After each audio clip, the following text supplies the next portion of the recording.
Hello Geometry World! This is a video of example 1 for Geometry Topic 2, Lesson 2. The essential question: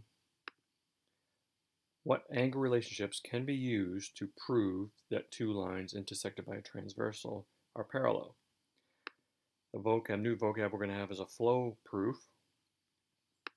And in the end, you're going to be able to use relationships to prove that lines are parallel.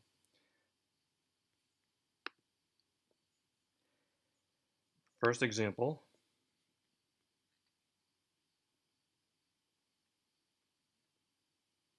Suppose we have two lines that are not parallel.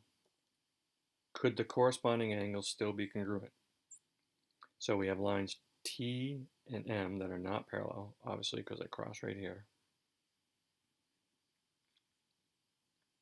Is there a way that the corresponding angles, I assume they're going to use angle, this 120 degree angle and this angle up here. Is there a way that those could be congruent?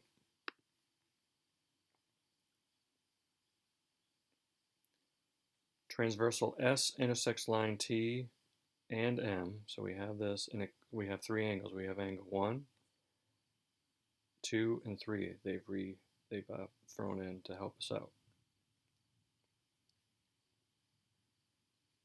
The 120 degree angle corresponds with the angle formed by angle 1 and angle 2. The 120 corresponds with the 1 plus 2.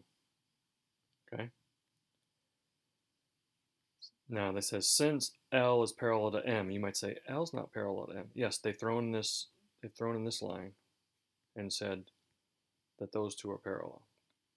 Okay, to help us break it into parts. Since those two are parallel, the measure of angle 1 has to be 120 because this is for the corresponding angles.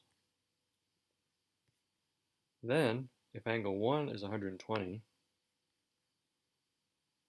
from the alternate interior angles theorem, the measure of angle 2 is x. Okay, we have this as x. So now we have 120 and we have x. And I think that's what they went ahead with. Since the measure of angle 1 plus the measure of angle 2 equals 120 plus x, the measure of angle 1 plus the measure of angle 2 has to be more than 120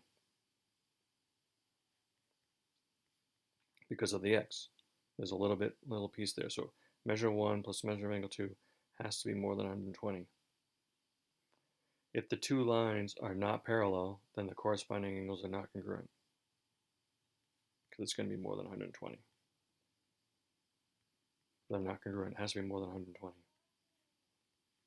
Okay? Not sure if that made too much sense, but you need to have parallel lines. Basically, the corresponding angles, if you have corresponding angles that are congruent, the lines have to be parallel.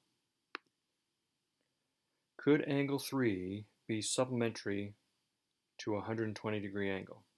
So could angle 3 be supplementary to 120? Could angle 3 measure 60 degrees? And we're going to go right to their explanation of it. There's a triangle here.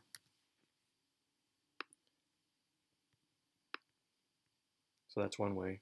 They have that these lines form a triangle.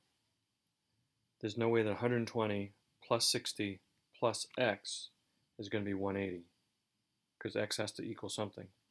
So there's no way angle 3 could be 60. All right. Now let's see what problems you are expected to be able to do after that. There's two problems, numbers 12 and 13.